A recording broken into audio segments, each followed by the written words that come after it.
Hello and good evening. Welcome to tonight's event from print to virtual. My name is Renata Clark and I invite you tonight on a very fast-paced visual journey into minds of some of the most creative Czech graphic designers working today in the UK, mostly in London, but in the UK. Each of them will have 20 slides, each for 20 seconds. We have 12 presenters, so there will be a lot of slides, very short talking, no time to rumble, but hopefully a lot of inspiration. Tonight's event is part of the series we are running at the Czech Center, which coincides with the exhibition in our galleries, the exhibition which explores Czech graphic design. The exhibition is on till the end of this month, so if you haven't seen it, please do come back. It's definitely worth it. The theme of the exhibition is identity, and that's also a theme for tonight. So identity as a concept which spans personal stories, national symbols, but also showcase typography and visuals as one of the means of shaping that identity. I'm sure we will see more that from the presenters, seeing how designers shape an identity and in turn how the identity might shape those designers. We will see. The guide for tonight, the guide on this very visual journey will be Dagmar Zvoničková Fredholm,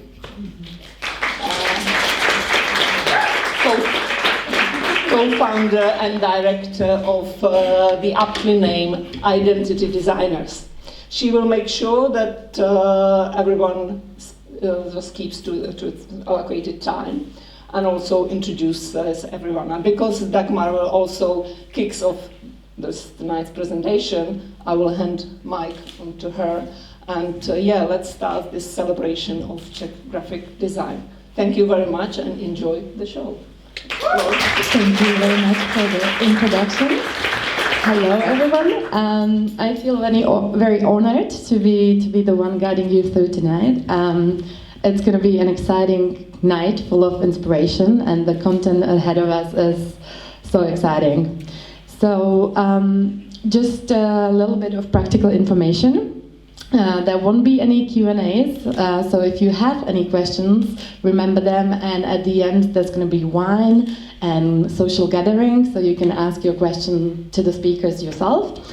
And if any presenter is longer than 7 minutes, don't take it personally, but I'm going to stop you, because that's the rules.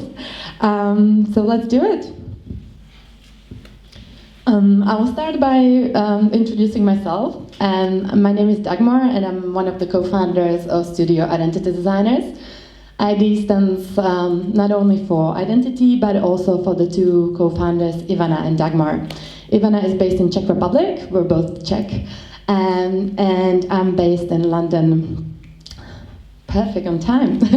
We work on projects of many different scales. We're a family of 9 members, all females for some reason. But what connects all the projects, no matter what scale, is the idea of telling a story and crafting an identity. On to the next one. There's so many tools how designers, and you all know it probably, can tell a story. For us and as architects, it's usually the choice of materials, the choice of the form we design, and oftentimes also other senses like smell, level of lighting, and so on. But before I dive more into that and how we shape the identity of every given space, let me start by defining what identity is to us as architects. For us, it's a story and a narrative.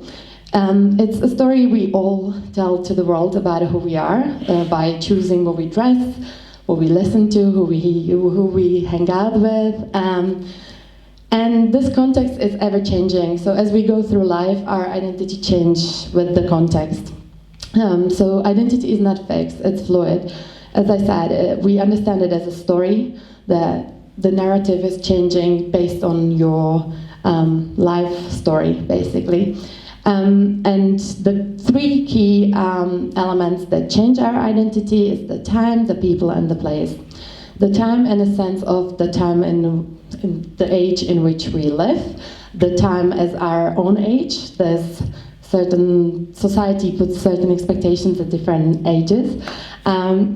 It's the people we hang out with. They say you become the reflection of the 5 closest people, and it's the place. And it's not only the place as in our heritage, where we're from, that very much shapes who we are, but also where we currently live. And I think most of us is living in London, so I like to think about cities as identities as well. Like, think about Tokyo, that's more like a precision. Think about Paris, that's more like elegance. And I love to think about London as open-minded a place. In the studio, we cover many different disciplines, from architecture through interiors to branding. But because there's going to be so many better graphic designers talking tonight, I'm just going to be focusing on storytelling through space. This is a first of the case studies I'll be talking about. We often design new built residences, but rather than looking purely as a building, we like to design them as lifestyles. So this one is the one we are finishing this year in Brno, where I'm currently from. And there we were building on creating strong amenity spaces for neighbors to connect and meet. And this one is block art, where we approach the building as a blank canvas, very concrete, minimalistic grid. That then we invited local artists, as you can see on the picture on the left, to each take one level and use it as their canvas, and then create like an internal semi-private gallery. This is last but not the least new build project we're doing at the moment. It's close to Prague. It's inspired by Scandinavian healthy lifestyle, and it's all about celebrating wellness. So there's some shared saunas, there's lakes in which you can dip, there's some tennis courts and much more. But now zooming in, this is really fast. Now zooming in, let's get into the interior design. We love to see interior design as an autobiography of each of the clients we work with. And on the next slides, I'll show you 2 different clients and describe who they were like as people and how it was reflected in their house. So this was a couple living in Canonbury. It was 2 very busy, business-oriented people. They wanted as minimal space as possible with as little things on display as possible. And it kind of showed that they liked to be in control. They liked to have everything kind of, arranged. This was another client B, as I call him, and he was a traveler. He loved to collect not only objects from his journeys, but also collect vintage pieces of furniture. So that was, for us as designers, I felt more comfortable designing the first place, but for us as designers, we never tried to impose a style on our clients, but we try to listen and then mirror it. Now, I'm going to give you 20 seconds to think about your space and think about what does it say about who you are, like how many things you have on your display in your home, and who are you as a person, and if you were a space, what would the space look like?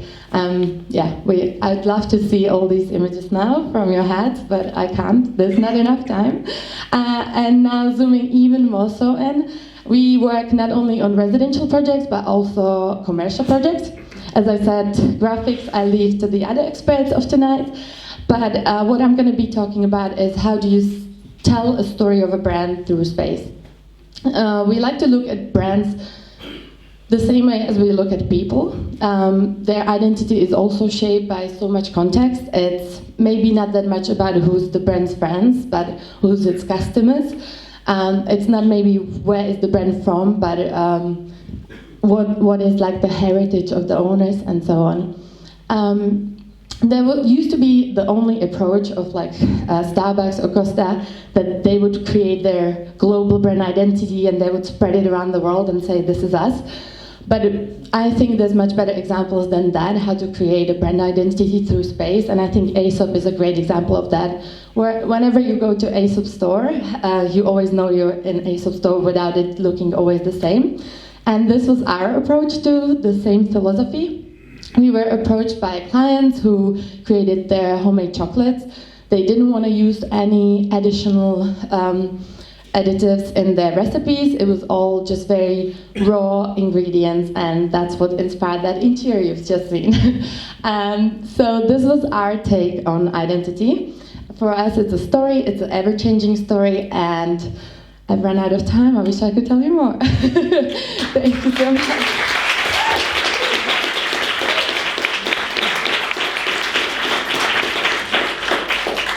And now I'm turning into a person who will take you through tonight.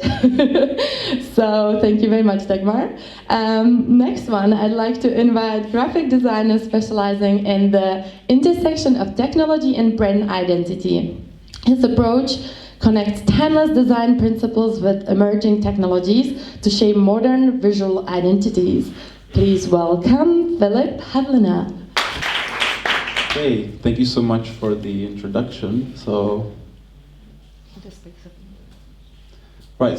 my focus is predominantly on brand identity. So the way I view my job is basically taking a brand and making sure it's differentiated from its competitors.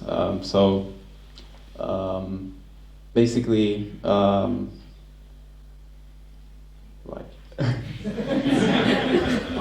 So especially when designing brand identity, it's not really about kind of taking my personal style and taking what I think looks good, but more about kind of finding a fit and finding an aesthetic that fits the brand and the core message of the brand.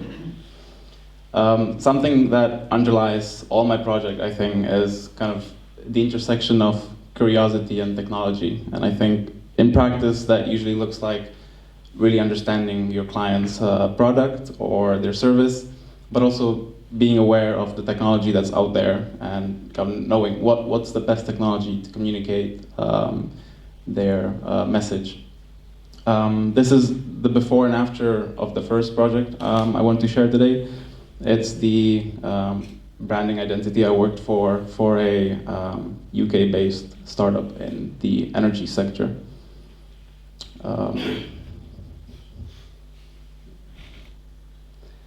So this is basically to illustrate the problem which they had. So the top left is their old branding, and the other three are their competitors. And as you can see, they all kind of look the same and kind of default to the same stock imagery of wind turbines. And for a brand that has a very visionary, futuristic mission, we thought it should also feel that way. So they're in the energy supply industry. So we came up with this concept of, we were asking ourselves, how do we visualize energy supply? So the concept we came up with was kind of this energy in, energy out. On the left, there would be images representing what the business provides, and on the left would be images what the business enables. So we basically used AI, prompted it to kind of give us images representing energy in. So we prompted it basically to give us visuals representing things like pulsing, radiating, flowing, igniting, and kind of giving this like flowy energy. And then the same was for the energy out. So we had things representing cool, heating, data transfers, light, movement, ventilation, and so on. And then kind of going back to the concept, those images were always placed side by side. And this kind of formed the basis of the identity before going into the actual specific applications.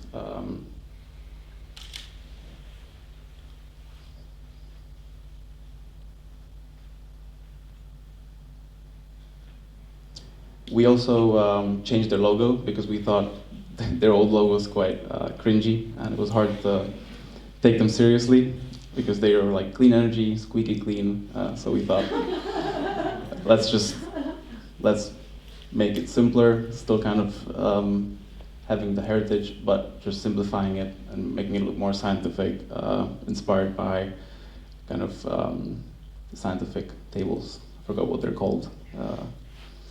So then on the left, that's the new SQE logo, and the product that they had was Energy Operating System, which was the product that they were offering their clients. It was basically a product that helped businesses analyze energy usage and help them kind of figure out when it's more efficient for them to use energy. And then so once we had those ingredients, which was basically the images and the logo, it was just time to like go across all the different applications they needed and apply them on a website, LinkedIn. They were very keen on LinkedIn visuals. Moving on to the next project. So this one is my personal project. There was no client or any commercial intent involved. And it was born from a very simple idea of just creating a graphic system inspired from tree rings. So just a very simple idea, one ring per year. Those rings, but instead those, unlike a tree obviously, because we move around, those rings would be displaced based on geographic location. So those rings would then determine the width of the circles for each kind of geographic location where a person spent their lives. And then if you had done that for like a whole group, let's say your family or your friends, you'd stack them on top of each other, and because of the like translucency, when they stack up where the people kind of overlap, they would highlight the times where they spent together.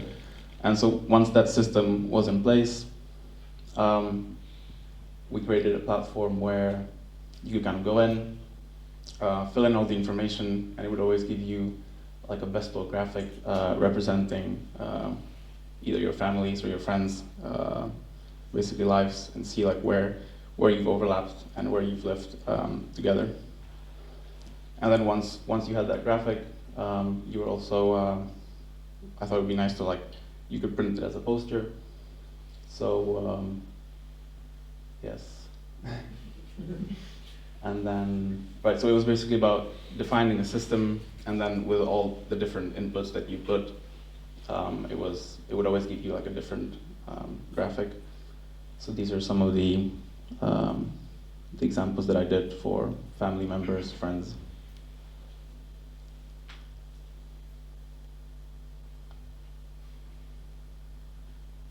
I think there was one more, which is basically like a commercial animation. It's kind of giving an overview of the project. And there's also a photo of one of the prints at home.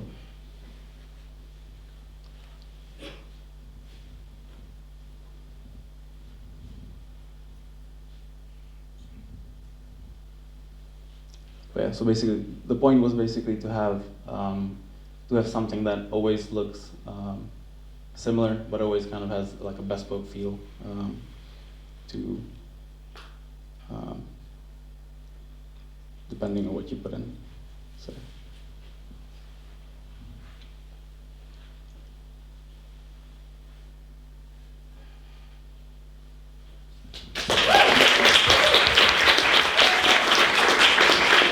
Thank you so much.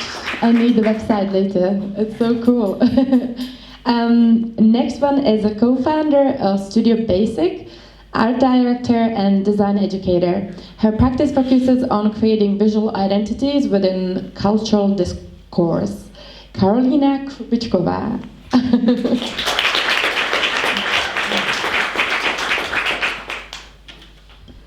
Hello. I press right. Wow, this is small.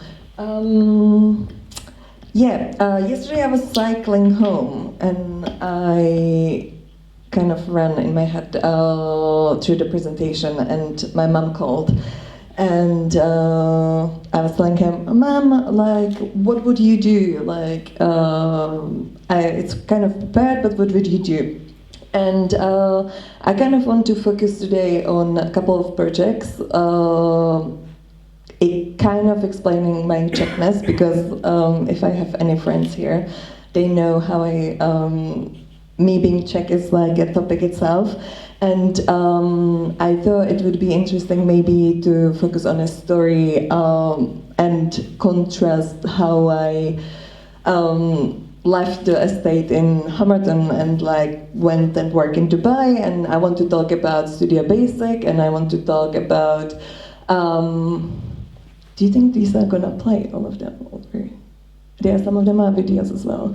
And about Novi Zine, and we're gonna see.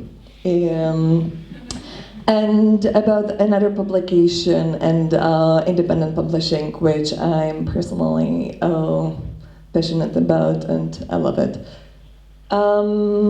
Yeah.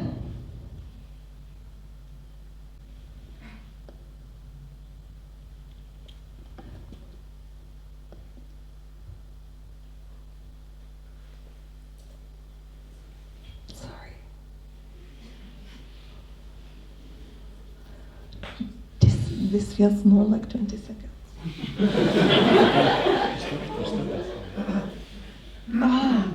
Oh, it's the videos. Sorry. Well, my bad. Yeah, I'm making it exciting. Maybe more than it's gonna be, but yeah. So this is one of our first projects of mine and Johanna's. Johanna Hammer, who's the other half of Studio Basic. She is sitting somewhere. Okay, hi. And we were thinking, so we had this like amazing human identifying collective from Berlin approached us. We wanted identity for a book, and it was straight out from COVID, and we thought, oh, it can't be just an identity for a book, it needs to move. And you saw some examples which were moving. Wow, these 20 seconds, I'm so sorry guys. This is another project of motion titles we've done recently for a friend of ours.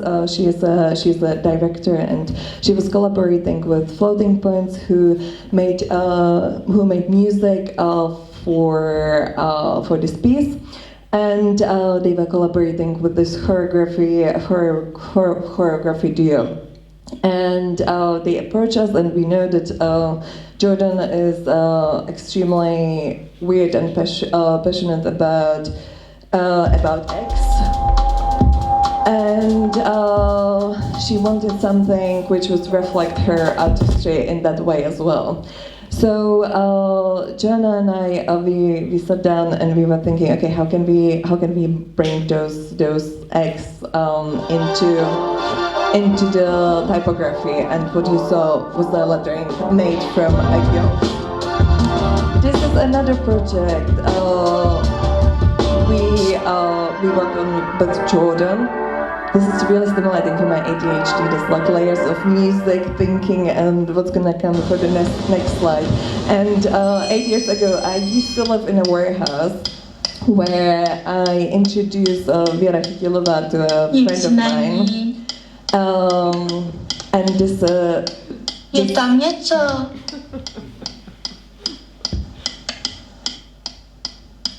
Pust.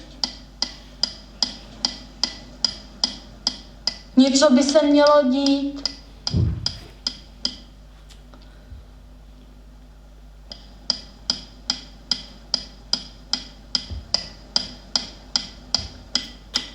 Ale co?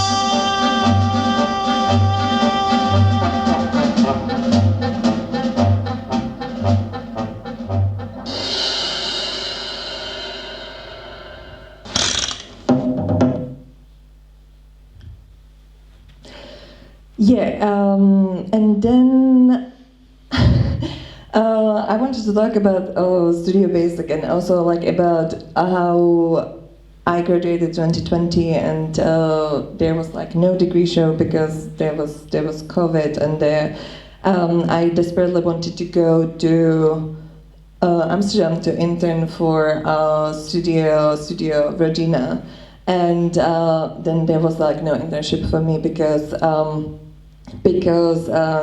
was the lockdown, right? So Johanna and I, we started kind of talking. This goes really fast now. And we created Studio Basic in 2020 and started our collaboration since then. And we kind of missed during our time at St. Martin's, like workshopping. This goes really fast. Ideas together, and so there was a slide about collisions, which was run, a workshop run by us, and I think I missed the slide previously, and I'm just going to talk about Navizi now. Johanna Kastolecka, who sits over there, which is extremely confusing because whenever I talk about Johanna to my mom again, she never knows which Johanna. Johanna Kastolecka is the editor-in-chief of Navizi. We started talking when I saw her photography for the campaign Pause or Pay, the student campaign in 2020, and she was looking for graphic designers who would create the identity for fashion editorial, which would bridge between Czech and people living in the UK who were Czech, and people who would not be Czech but would be living in Czech Republic. And we started collaborating with Johanka Kastolecka, and we launched a second issue of Navizi at the reference point, and this is like the first video for the first issue, which was for our crowdfunding campaign.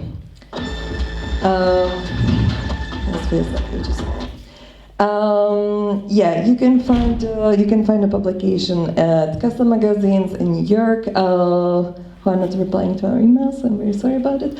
And we are proud to be there with our other publication, the Noia, you can see over there, which this is like one of the slides I skipped. And this is like a sneak peek for identity. I did not tell Johanna she's gonna see this slide, so I hope I'm not in trouble. We were 3 weeks ago. We were on a shoot in Prague for this like mini campaign for 10 years anniversary. These are some behind the scenes. So I hope I'm not in trouble, Johanna, that you guys saw those slides. And I wanted to give a little shout out to our like fellow Czechoslovak friend Martina Kocianova, with who we are working on another identity for a jewelry collective. But I'm very sorry for the videos. It seems to be quite heavy.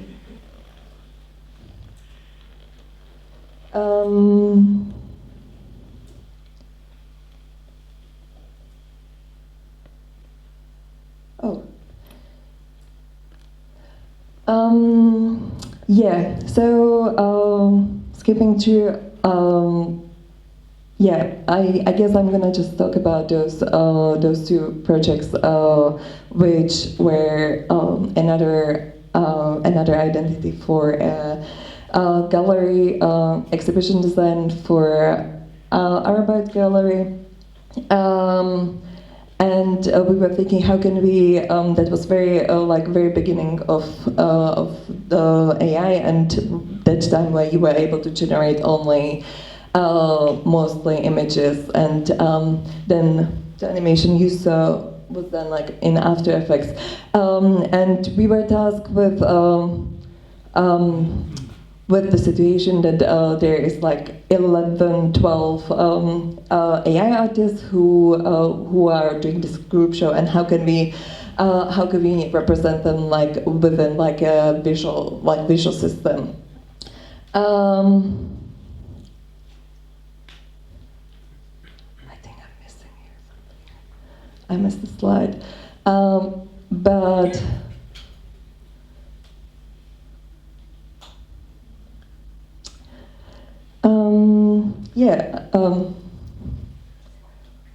Sorry guys. I think I'm gonna end it here, like with this like little poster for Skate Palestine, which was like a fun project we've done recently, and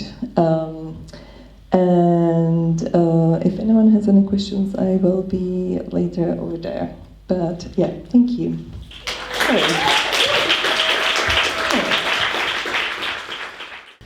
Good evening. Thank you for the introduction. Thank you for inviting me.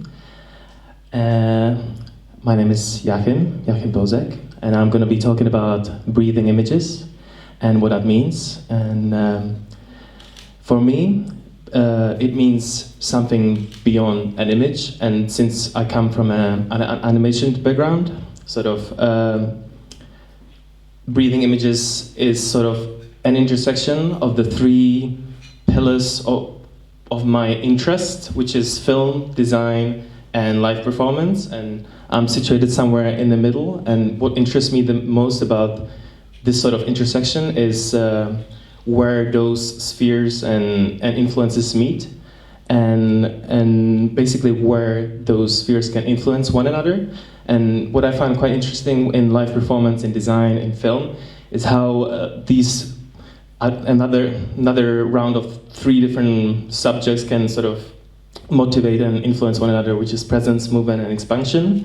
And basically the first subject I would like to talk about is expansion, and what that means to me, and what it means for film and design. And basically, for me, expansion in design means something what is outside of the frame, what we don't see, what exists beyond and below and next to what has been presented as a design. And the first sort of project I would like to talk about is the first project I worked on right after I graduated from design school in Prague. And this project presented a film festival for kids in a joyful and creative way, and basically used typography that moved and formed and created narratives that existed beyond the frame and expanded that frame. And then basically I brought sort of this idea to Made in Prague Festival that's organized by Czech Center, and this idea of the typographies existing as a sort of visual language, visual sign throughout the festival, not just in the like animated spot, but also in the printed catalogs, etc., etc.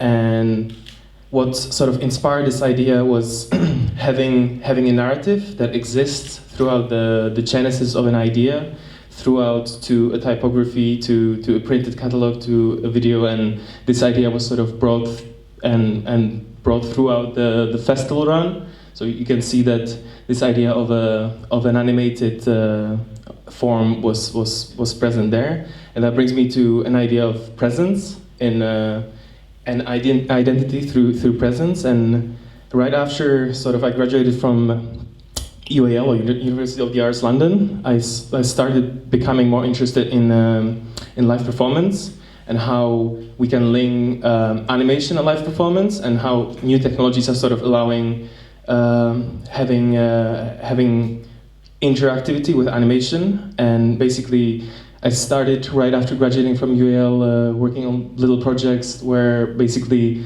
a pianist would interact with the audio capture that would then sort of move a camera and create this world beyond the frame. And after this experience I started working for a studio called Mesmer, and this sort of approach to animation or to expansion of the limits was then sort of approached and discovered through work for the studio. So this is a work for two opera works. This one was coincidentally a Czech opera, Rusalka, in Belgium. And basically we worked with this idea of expanding the inner emotion of a character through landscapes that were interactive and moved based on a relation to the story and to the character. And likewise, this idea was sort of introduced and brought to this work at 180 Strand that was called Traplore, that won Olivier Award a couple years ago, I think. It basically came from the same idea of a narrative and presence of a performer, and how we can sort of bridge the visual identity and the language through animation. And thankfully nowadays we have the technology has evolved in a way that basically we can do it, and the film that existed before on the roll doesn't exist anymore, and the digitality of the form and medium allows us to basically connect, as you can see here, the visual and vocal and formative presence of a performer to exist at the same time with the audience, and the audience being a part of this experience and being part of this like literally live performance, because this animation is generatively, not AI generative, but generated live, and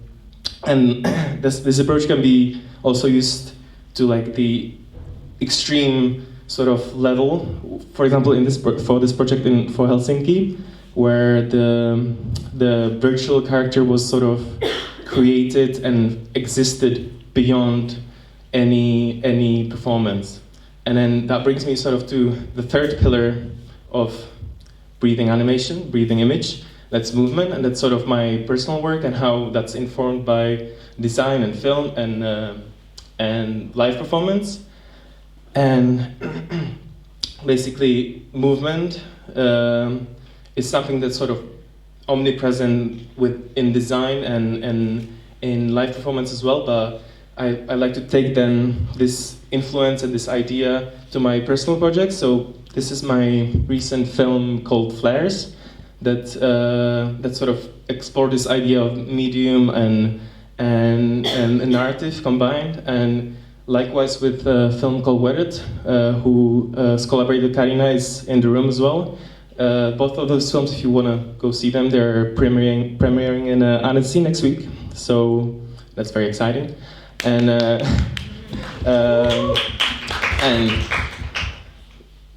to bring this entire presentation to a conclusion, what I find the most interesting about this intersectionality that we live in and that we can kind of explore nowadays, and I think is the fact that we can sort of bridge the gaps between design and film and live performance, and all of these things can sort of coexist and inspire one another and become living and become images that breathe and exist on their own, and sort of inform the audience about a narrative, a story, a thing that exists beyond the frame. Yeah, that's all I want to say. Loved it. Thank you very much. And next speaker up is Jana Vodičková, who's interpretive exhibition designer with a background in graphic design. She will tell you more herself.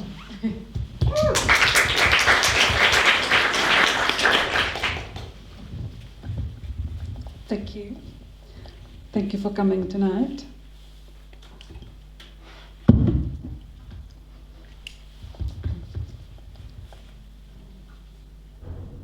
I'm going to take you deep into the history today.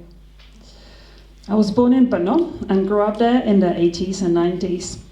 The Velvet Revolution shook me awake from the blissful ignorance of early childhood. I spent my time wandering around the streets, reading the slogans and watching the commotion triggered by student activism. Some 20 years earlier, in the late 60s, my dad was a student activist. This is him being interviewed in May 68 for a documentary about students seeking reforms at their universities and beyond. He spoke about their demands, such as opportunities to travel abroad. By the time that became an option, my dad was around the same age as I am now. He took me on European trips and we did all the touristy stuff, visited museums and also just wandered around, soaking up the exciting, unfamiliar atmosphere. Later, I became a student myself, studying graphic design. The country was transforming and opportunities were growing. I was longing to travel and experience living abroad. In 2004, the Czech Republic joined the EU, and that same year, I moved to the UK. First, I spent a year in rural Hertfordshire, volunteering for a charity. The job involved living and working with a group of other volunteers who were from all around the world. It was a social experiment, a bit like Big Brother, but fortunately without the cameras. The following year, I moved to London and later started working as a designer at the British Museum. It was a great time to be a young Czech in London. The economy was booming and people were curious and open-minded. I was so impressed with London's museums, I decided to specialize in the field of exhibition design. I'm now a freelancer and London has been my home for 20 years. But as I got older, I wanted to take my experience back to the Czech Republic. I've had the opportunity to work on several Czech projects in recent years, and that's what I want to show you today.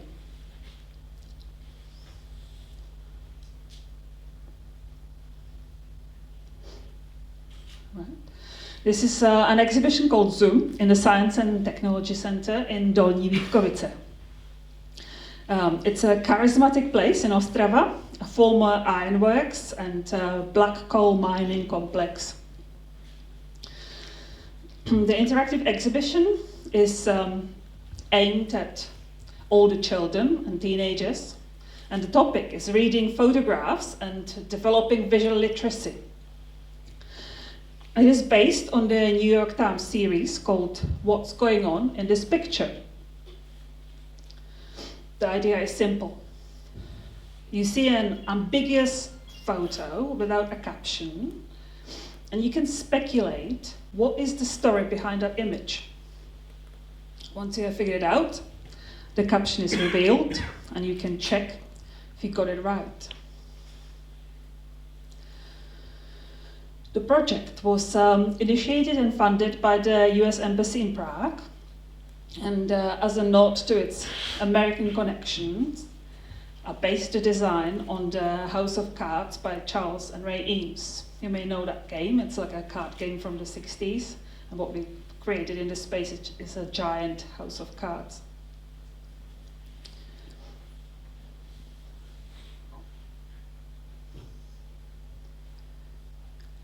This is a design concept for the Museum of Alfons Mucha in Ivančice, a small town in South Moravia where Mucha was born.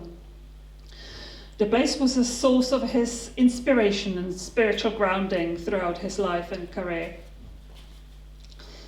The exhibition will tell the story of Mucha's life against the backdrop of stylized environments such as Parisian street or the artist's studio. Each section will have a distinct atmosphere and offer different types of experience, designed to appeal to different groups of visitors. Mucha's childhood in Ivančice was the foundation of his identity and future success. And the vision for the museum is to strengthen the identity and appeal of Ivančice.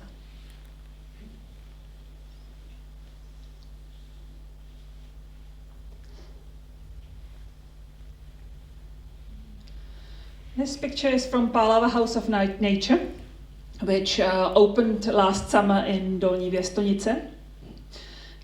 It is a place famous for the archaeological find of Venus of Věstonice, a Paleolithic figure, which is a powerful symbol of that area. The museum tells the story of Pálava landscape and how it has been shaped by thousands of years of human activity. The exhibition is packed with both digital and mechanical interactives and designed to appeal to young people.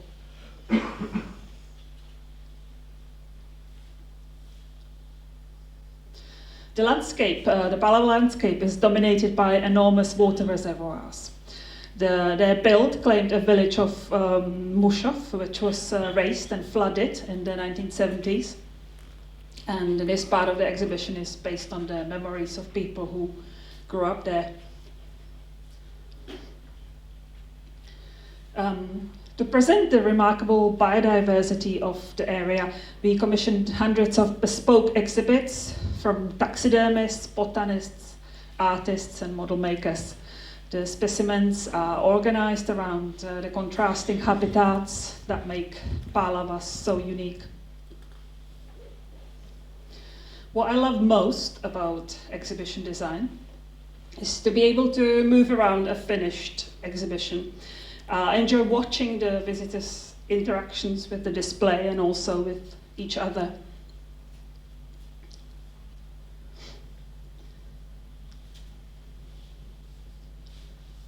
My ambition is to work on exhibition projects specifically in Brno. I want to invest my time, effort and expertise to help to grow the cultural capital of the place. Thank you for listening.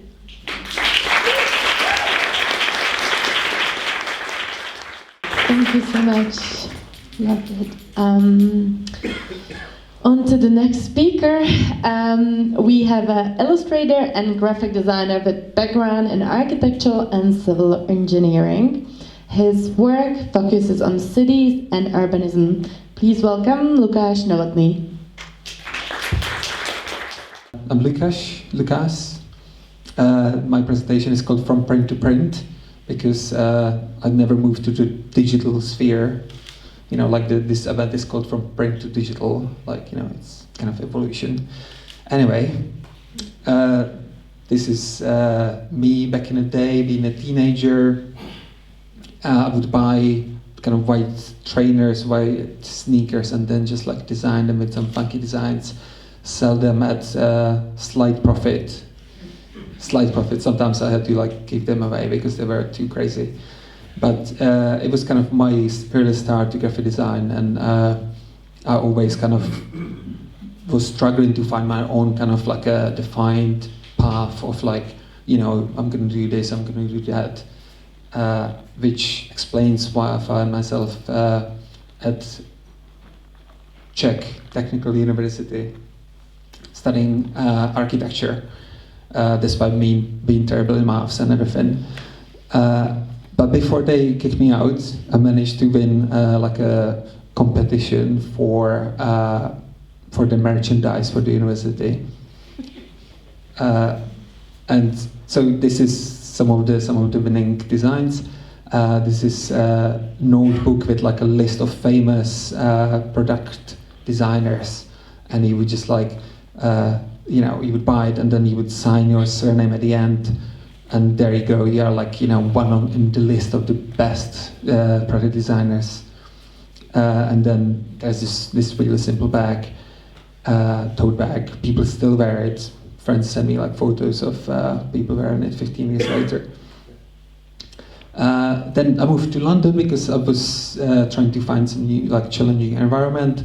I didn't know anyone, but I had a list of like cool studios which I really wanted to, you know, be working with. So I made this super elaborate, super time-consuming card for every studio. It took literally days. When you pull it, it's like it reveals me going with like a portfolio.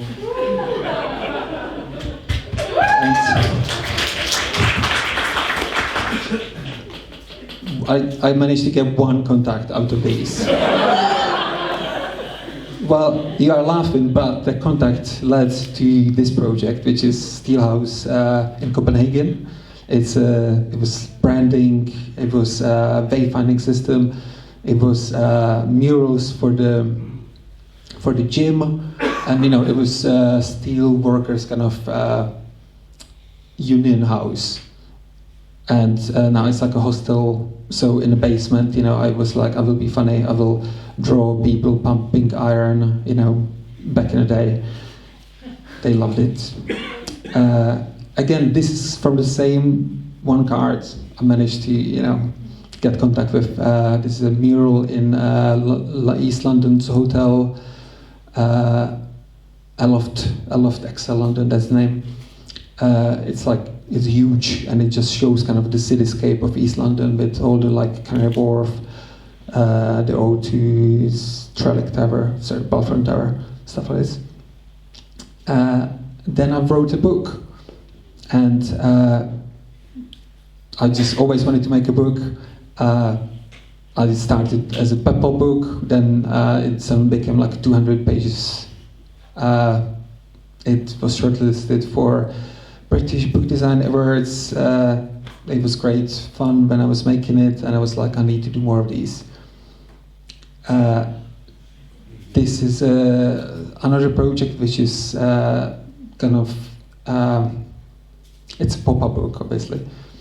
It's a commission from this a Swiss private school in the Alps, and they can afford these pop-up books. There are 10 of them, and they have they sell the scholarships across the world. So each of those international sellers of the university would have these and present it to the children, be you gotta buy this. This is another commission for Unité de Habitation, which is my French way of pronouncing this super cool place in Marseille. Unusually, this was I didn't get paid, but I got promise of royalties, which sometimes works, and in this case it worked because it was limited edition and it sold out quite fast, and I got some royalties out of it. This is me working for architecture studio Eckert West. It was a branding for this whole area. Royal Albert Docks, you might know it. It's by the city airport. It's just a wasteland. But yeah, the task was make it edgy, make it cool. We want some students there. This is another thing. Kind of enjoy when I have to do the proper commercial stuff.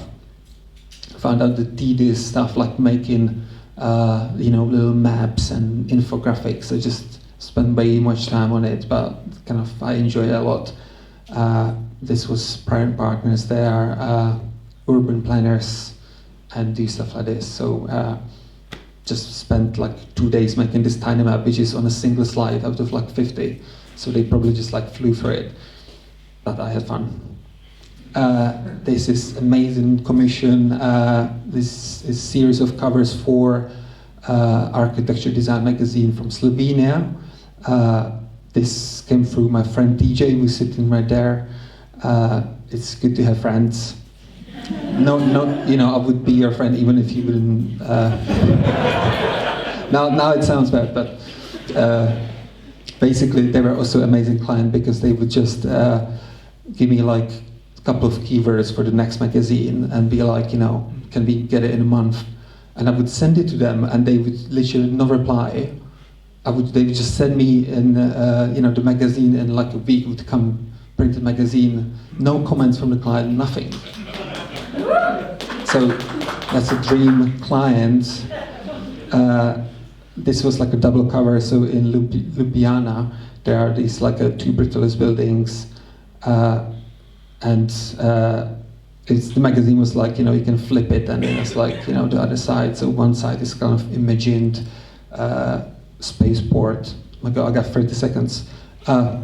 Okay, this is a recent thing. This in January was installed at Newcastle Airport. I love airplanes. I wanted to include lots of planes there, be an airport, but people were that's not relevant. We don't want planes at the airport. So I had to put birds there. Is being installed. If you are ever in Newcastle, make sure you go there by plane. So you can see this. These are some latest architecture illustrations I'm doing for buildings which are in danger. I'm trying a new style of illustration. This is my proudest kind of moment so far, work-wise, obviously.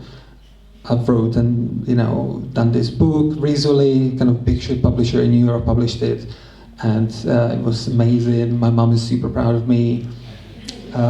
Graphic design was done by my girlfriend, my fiance actually, since first day. She loves the attention. She loves it. Anyway, and this is just me around New York, just like pointing out. They had it in all the bookshops basically, and I've just walked around and pointed and with it. Yes. Thank you very much. This is really good.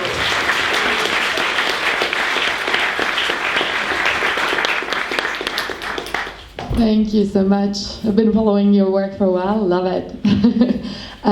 The next one up is a mixed media director, illustrator, and a 3D artist, Lee Leva, who will introduce herself a bit more herself.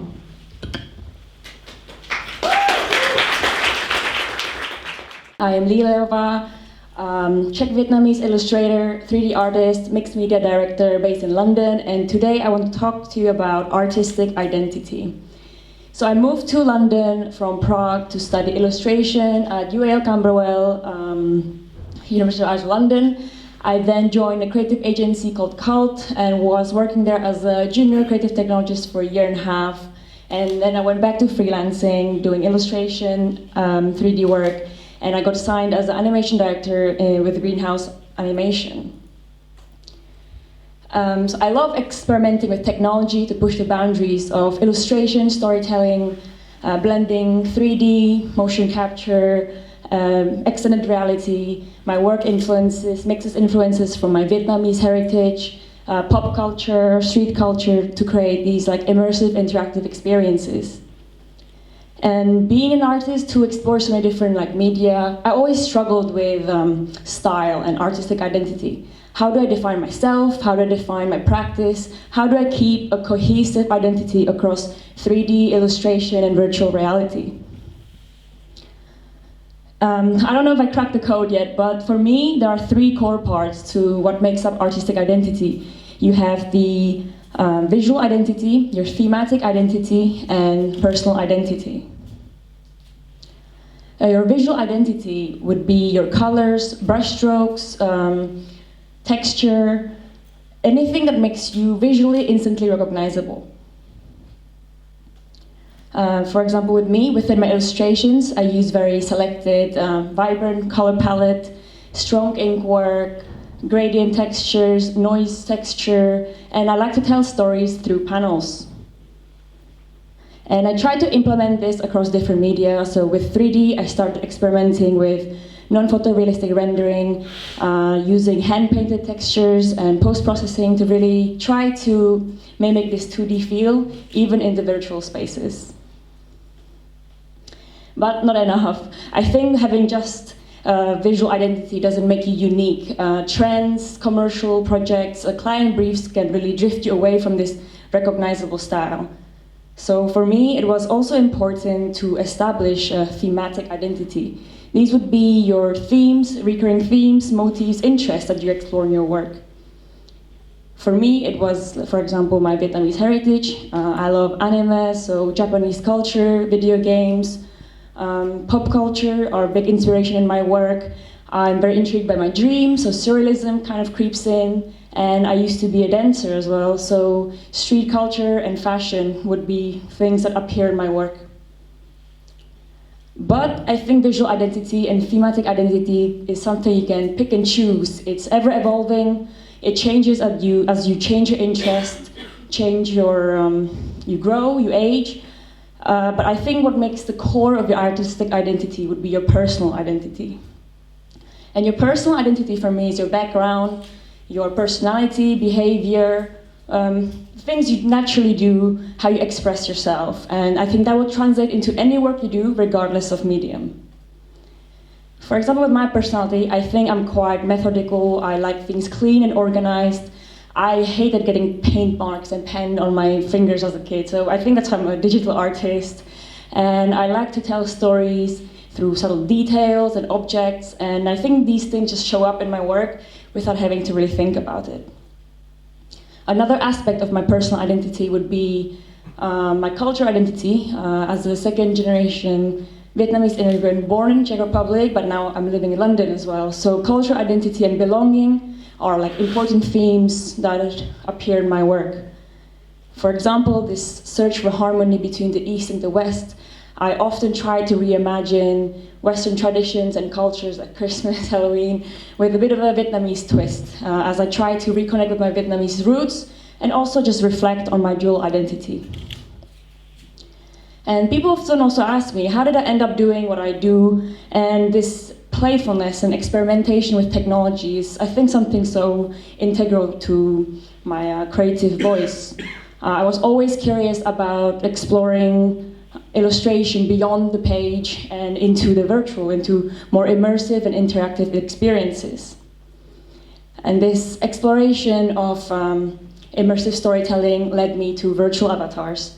Not just as characters, but a new form of identity. I started making avatars for myself and for other people, allowing us to kind of playfully explore different parts of our personality in the digital space. And here's an example of how my artistic identity shapes the way I approach commercial work. This was done when I was working at the creative agency Cult as a creative technologist, and I was asked to create a metaverse space in Spatial. And my approach was to kind of seamlessly integrate these beauty motifs into the space, moving away from very obvious branding towards a more immersive, narrative-driven experience. And I don't know if I cracked the code to artistic identity, but I think maybe that's the point. Your artistic identity is something that keeps on evolving as you grow, try new things, and follow what really excites you. Thank you for having me, and enjoy the rest of it. Thank you so much. Next one on the stage, I'd like to invite Jiří Močička, experienced design director whose products and services serve millions of customers daily across various industries, including media, broadcast, finance, and aviation. Thank you. Hello. Hello and welcome to London. So my story will be slightly different to the previous one, and I want to thank you everybody who was presenting today. It was more about the identity from outside, the identity that we define as a shell. I'm hoping it's going to be 20 seconds. I was fortunate enough 25 years ago to work on a project called The Place of Identity, which we usually define outside of ourselves. We change our clothes, we put some jewelries, and we trying to mimic the identity that it's from outside of us. We're trying to change the world from how we see it. So identity is something which we can wear every single day. And in some respect, we are trying to trick the world.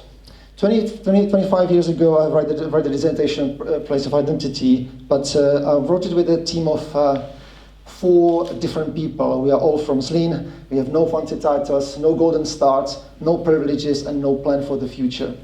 What we did have, we have a great fathers that we get inspiration from. And my father told me, in order to have a desirable experience in my life, I need to grow. While I will be growing, I will recognize my potential and cultivate the desire to contribute. By contributing to others, I will close the circle of the very fine essence of the life, which other might call the identity. And today I'm going to talk to you about the 3 pillars, which is experience, growth, and contribution. And it will be rather personal. An experience is about the love, friends, and adventures. And as everybody else, obviously I like to find my partner. And my partner is someone who endlessly inspires me. For about 10 years, she challenged me all the time. And we together travel pretty much entire world. This is our 2-year sabbatical in Iceland prior to COVID, so we are the last plane from Iceland to actually get back. And this is not just about how she actually bring me to become a better person, but she actually shaped the future of our relationship.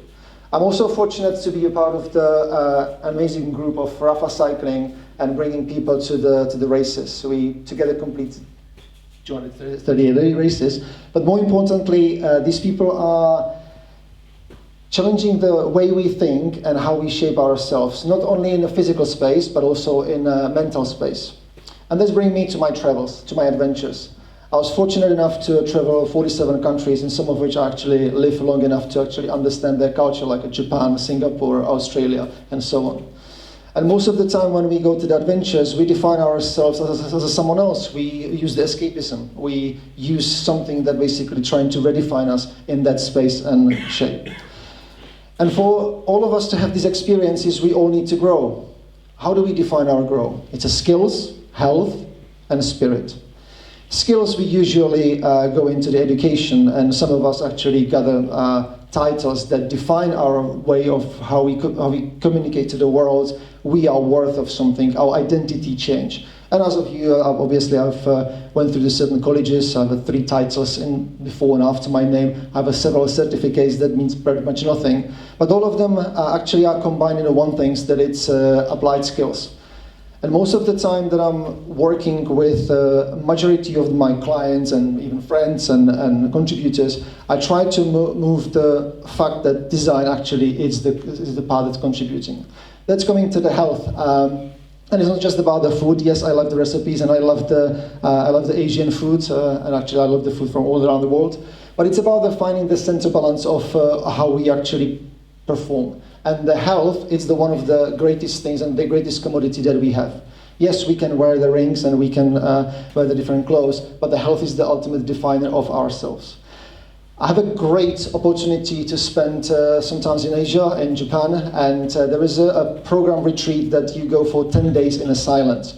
You find the stillness, you find the silence, and you find the synergy of your own being.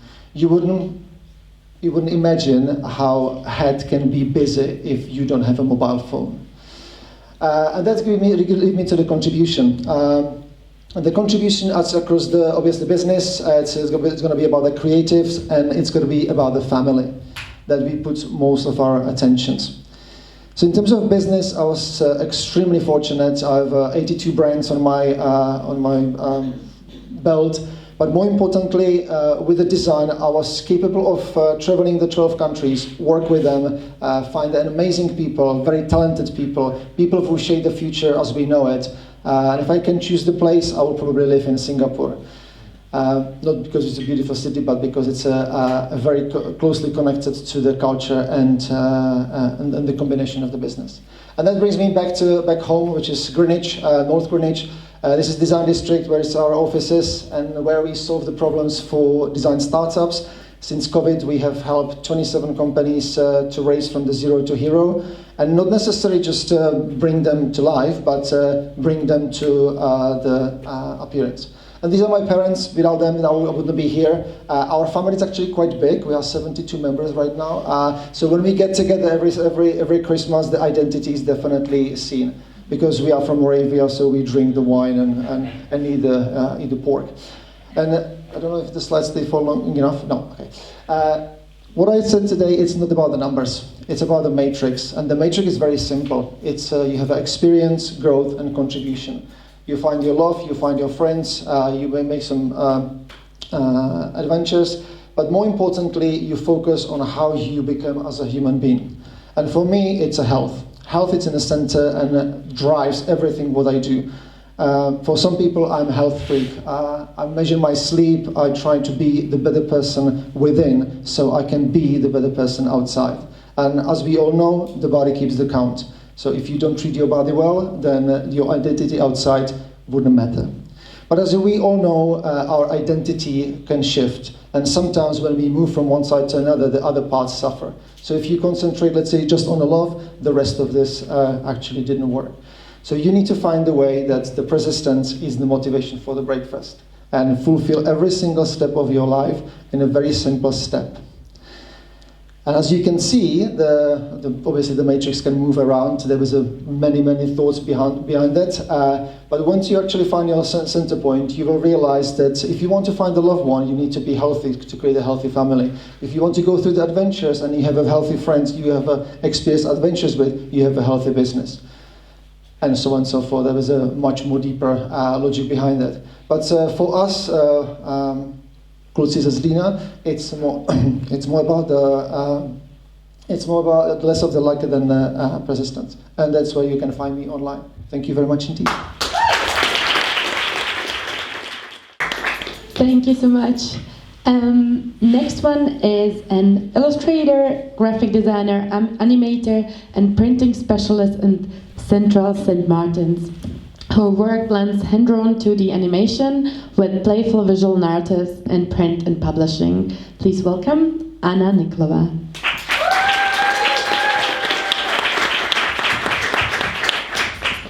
Hello, thank you so much. My name is Anna, and I'm an illustrator and also a printing specialist and educator at Central St. Martins here in London. At the university, I run a risograph workshop, which is this very specific Japanese stencil printing technique, and so I teach it to students. And I also teach them book arts and book binding so that they're able to self-publish their own small editions of books and zines. In my illustrative practice, I focused a lot in print. Like Lukáš said, I also feel a bit like from print to print. I'm totally stuck in it. And when I was thinking about my Czech identity for this event, I realized I've done more Czech projects than I kind of thought I did. And so I wanted to share some of those with you. I've illustrated several children's books in Czechia. They were all published by the Czech publishing house called Mander in Prague. This is one of them. It's called Chris, Throw Me the Yellow One. It was published in 2018. It was written by Eva Mrkvičková, and it follows the story of a little boy called Chris who goes away for the summer to the Czech town of Tábor to spend the summer with his grandparents. And that town has a lot of history to it, so it was interesting for me to do all this research into these kind of Hussite weapons and draw those. And I also wanted to really evoke the nostalgia of the hot summer stuck with your grandparents in a Czech small countryside town, which I think feels very familiar. And so that's why I use a lot of this black and white photography combined with these more kind of modern and playful colors. The story takes a lot of the story also takes place in the local Lego museum, so there was also a lot of Lego going on, which is why I also decided to use these colors, which again were also inspired by the riso printing technique, which I work with a lot.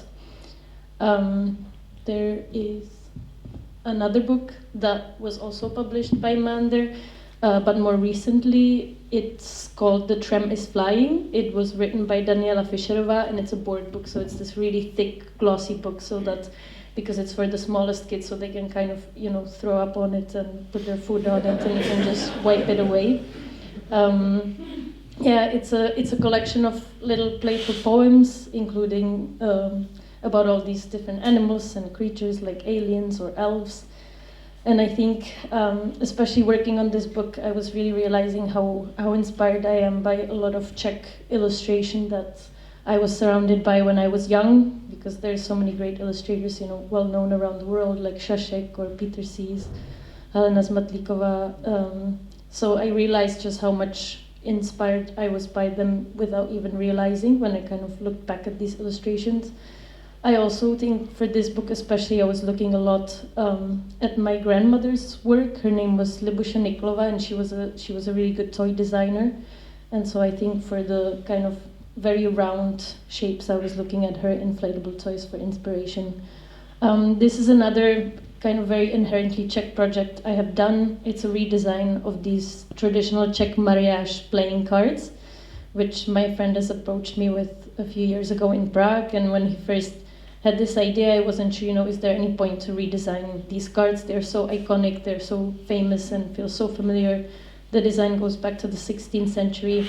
But then I thought, okay, maybe I can take the design as it is already and just play with it, just kind of animate each individual card, make the characters do silly things, and so that the cards hopefully still feel very familiar when they're played with, but people can find these Easter eggs, like a dog running from one card to another and making a mess there, or the žaludový svršek kind of cutting his head off, etc. And yeah, we did a Kickstarter and we made 1,000 packs, and they are still available around Prague in like little markets and shops, and they can still be bought. This is a bit more personal project that I worked on in London, but I also published this book in Prague 2 years ago with a small publishing press called Kudla Press. I was also lucky enough to win 3rd place in this competition called Book in Progress, where the prize was a donation of papers for the publishing of this book. The book is called Off the Grid, and it's a purely visual, illustrated story of a notebook that seems kind of inconspicuous in the first few pages, but then things start moving. The grid behind starts moving. Kind of 2-dimensional things become 3-dimensional. There's all these different subjects, and there's this little circle that's like a character that keeps appearing throughout the book, and that is kind of traveling through its pages from the beginning to the end. This book is again Riso printed, which is the technique that I also teach at Central St. Martin's. Working on this book has really kind of opened up this new universe for me of like this potential of playing in this world, playing with these grids and playing in print, and so this has also led into these different projects that I've been doing more recently. This is one of them. So I've made these actual physical strange rulers that are again, a little bit off, a little bit useless, but kind of still useful. They are UV printed on recycled acrylic, and I've just made a few, and I'm hoping to make it kind of a more solidified project. And this is another kind of piece of work that has evolved from the book Off the Grid. It's these drawings and Riso prints, as well as some screen prints of fictional molds that are growing from these kind of grids and pages that I've been working on recently. And again, I felt like now looking at these, I was realizing how much inspiration I was taking from some Czech artists, whether it was my father, Peter Nickel, who is an artist and does a lot of abstracted work, or like Kupka, or Anna Zemánková. And so, I'm kind of grateful to this event to realize just how much my Czech identity is kind of ingrained in my work, I think much more than I realized before. Thank you. Thank you so much. We're coming towards the end, last 3 speakers. Next one is Lukáš Vojiš, who's London-based artist and director blending 3D motion, VFX and graphic design. He's the co-founder of XK Studio, known for its experimental research-led visual work. Thank you. You did a lot of work for me there. It's my whole first slide. But yeah, my name is Lukáš Vojiš. I'm the director and partner at XK Studio. We are a design and motion boutique of 10 people currently based in East London, where we use 3D VFX software to craft high-end, tactile, and abstract visual narratives. My own journey kind of started in about 2007. I moved to London from Prague, and I started working as a day job. I kind of designed all these crazy, wild, flash animated websites for film and design industry.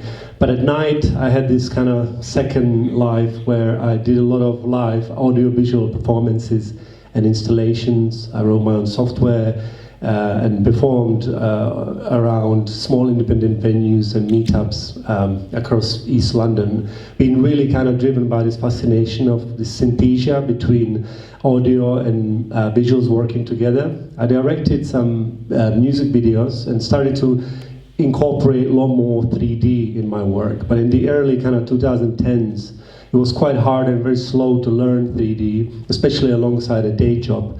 And I definitely kind of didn't know enough to pursue 3D as a career, so I started doing these short films that helped me learn 3D and kind of different aspects of it. This one called Life on Mars was kind of a breakthrough for me because it became quite popular at the time and led to this series of commissions by Wired magazine. They have a series, YouTube series called What's Inside, and I was lucky enough to spend almost 2 years making these episodes for it, having total freedom to do whatever I want.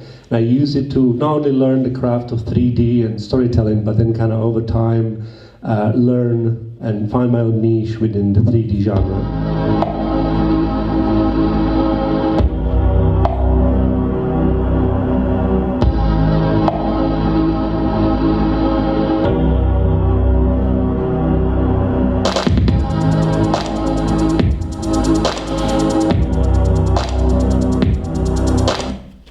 There, but the niche was this idea of using VFX software, visual programming, proceduralism, to create these mesmerizing, surprising, abstract visuals. And I got to work on some of the best studios in London at the time that kind of shared this approach. And also, while there, I met Alexa Selbu, who I later co-founded XK Studio with. And we both shared this obsession with simulated motion, physics, fluid, cloth, and look to kind of for these ways to give these things some kind of emotional weight and attribute some more meaning to it. And we collaborated on commercial projects inside of these studios, but then later made this self-initiated project called Flower, where we combined all that I said with kind of our passion for alien-looking nature, flower, cacti, and this kind of themes that still permeate the practice of the studio to this day. And we do love nature, and we do explore it quite a bit in our work. This is our take on Velcro, the story of it, which was kind of one of the very prominent examples of biomimicry, where technology was created by imitating nature. But we do also like to create our own synthetic realities. This was a short film called 0% Food that was made kind of long before AI, where we tried to imagine these impossible concepts rather than just kind of prompting them. But we do like technology, and we do like data, and use data to sort of shape our emotion. Like, for example, for these seasonal campaign films that we did for London Symphony Orchestra, where we used motion capture of a conductor or brain activity data of a listener to build these crazy visual worlds. We were lucky to work with several really cool clients. This one was a collaboration with Apple and their launch of M1 MacBook Pro. We crafted this abstract flower that kind of alludes to materiality of this laptop, something that you might actually still see in the Apple stores around the world today. And something that we actually, probably none of us will ever get to enjoy, was this limited edition watch by Hublot and Japanese artist Takashi Murakami. But we did try to kind of capture the sensation of it and the sensation of this Swiss craftsmanship and how it might feel to actually wear it.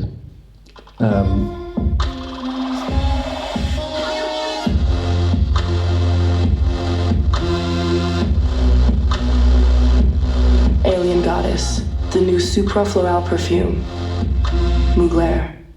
So our favorite subject, flowers. Turns out they go really well together with alien perfumes.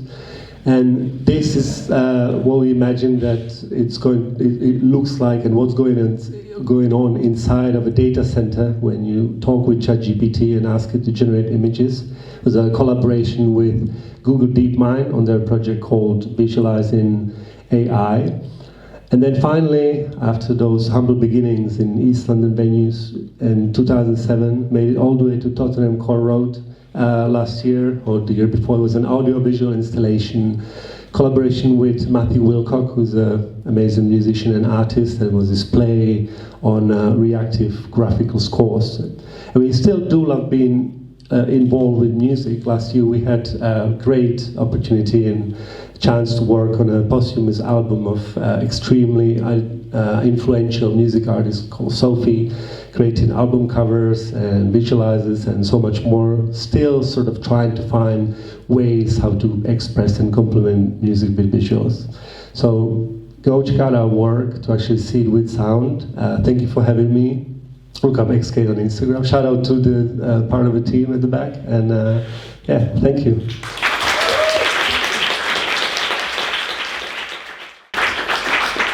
And last but not the least, Phil Bonhart, the head of experience design for homes and mortgages at Lloyds Banking Group. He's passionate about designing products and services that make people's life better, and believes building stuff is more important than describing it. Thank you. Right. First of all, wow. I'm so impressed to be surrounded by so many really inspirational designers, artists, if I may. And I have to admit something. Renata, where are you? Oh, there you are. I'm not a graphic designer. I feel like a total fraud right now because there's all these people who've done really cool stuff. And the work that I've done is completely different. And another thing, tech guy told me, don't do this, don't look at the screen. But the reason why I'm doing it is because it's me. I work at Lloyds.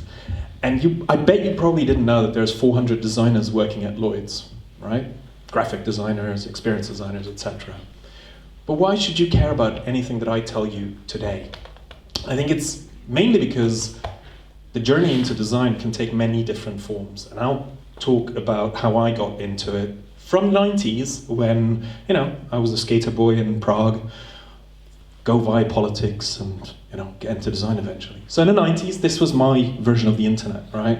In the British Council, where there was the only computer with an internet, where I had my first email address. Anybody born before 1980, please remember what was your first email. Mine was philbp at hotmail.com because Phil B was already taken. Super annoying. I then, graduated into the early 2000s through AOL and chat rooms, and then also a little bit of web, what I call development, because this is not design.